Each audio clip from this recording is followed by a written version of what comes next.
সুনামগঞ্জের টাঙ্গুয়ার হাওরে চাঁদের আলো গায়ে মেখে প্রথমবারের মতো হয়ে গেল জ্যোৎস্না উৎসব। একদিকে নদী আর মেঘালয় পাহাড়ের নয়নাভিরাম সৌন্দর্য, অন্যদিকে উৎসব ঘিরে দেশীয় সংস্কৃতির নানা আয়োজন। সংশ্লিষ্টরা বলছেন যে হাওর অঞ্চলের অবকাঠামো উন্নয়ন করা হলে পর্যটন খাতে আসতে পারে বৈপ্লবিক পরিবর্তন। সুনামগঞ্জ থেকে গুলজার আহমেদের একটি প্রতিবেদন, ক্যামেরায় ছিলেন দীপক বৈদ্য।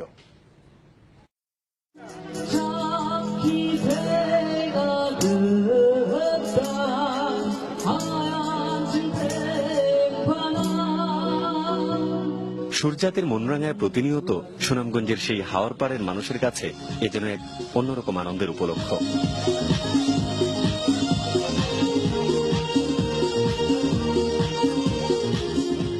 ভিনদেশী সংস্কৃতির ডামাডোলে যখন অনেক জায়গায় হারিয়ে যেতে বসেছে লোকজ ঐতিহ্য, সেখানে ব্যতিক্রম এই হাওরাঞ্চল।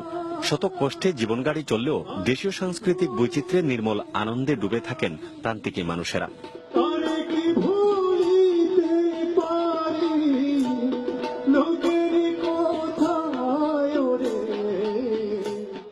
জাদুকাটা নদীর তীরে বারেকের টিলা, একদিকে নদী আর মেঘালয় পাহাড়ের নয়নাভিরাম সৌন্দর্য, অন্যদিকে ক্ষুদ্র নৃগোষ্ঠীর বৈচিত্র্যময় পরিবেশনা।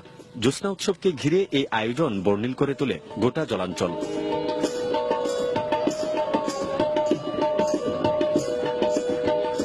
ব্যতিক্রমী এই উৎসব অদ্ভুত এক মায়ার জাল সৃষ্টি করে হাওর পাড়ে। তাই প্রকৃতির নির্মোহ টানে মুগ্ধ বেড়াতে যাওয়া নানা বয়সী মানুষ। হাওড়ে যে জ্যোৎস্নার যে সুন্দর্যটা, সেটা আমাকে সত্যি খুব মুগ্ধ করেছে। ঈদের পর এই ফার্স্ট আর কি এমন একটা জায়গায় এসে আসলে খুব ভালো লাগছে। বারিকা টিলা এই জায়গায় যদি একটা থাকার একটা ব্যবস্থা করা যায়, তাহলে এই পর্যটন স্পট হিসাবে এটা আরো অনেক বেশি আকর্ষণ করবে মানুষকে। সংশ্লিষ্টরা বলছেন, পর্যটনের অপার সম্ভাবনাময় হাওরাঞ্চল, অবকাঠামো উন্নয়ন সহ নানা পদক্ষেপ নেওয়া হলে বৈপ্লবিক পরিবর্তন আসবে পর্যটন খাতে। টাঙ্গুয়ার হাওর জীববৈচিত্র্যের আধার এবং চমৎকার এক নৈসর্গিক সৌন্দর্য রয়েছে।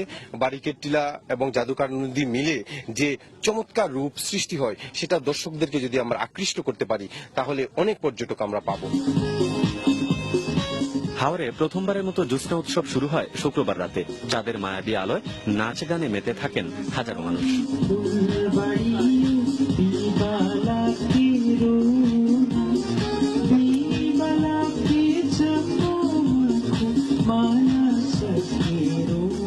গুলজার আহমেদ, চ্যানেল 24, তাহিরপুর, সুনামগঞ্জ।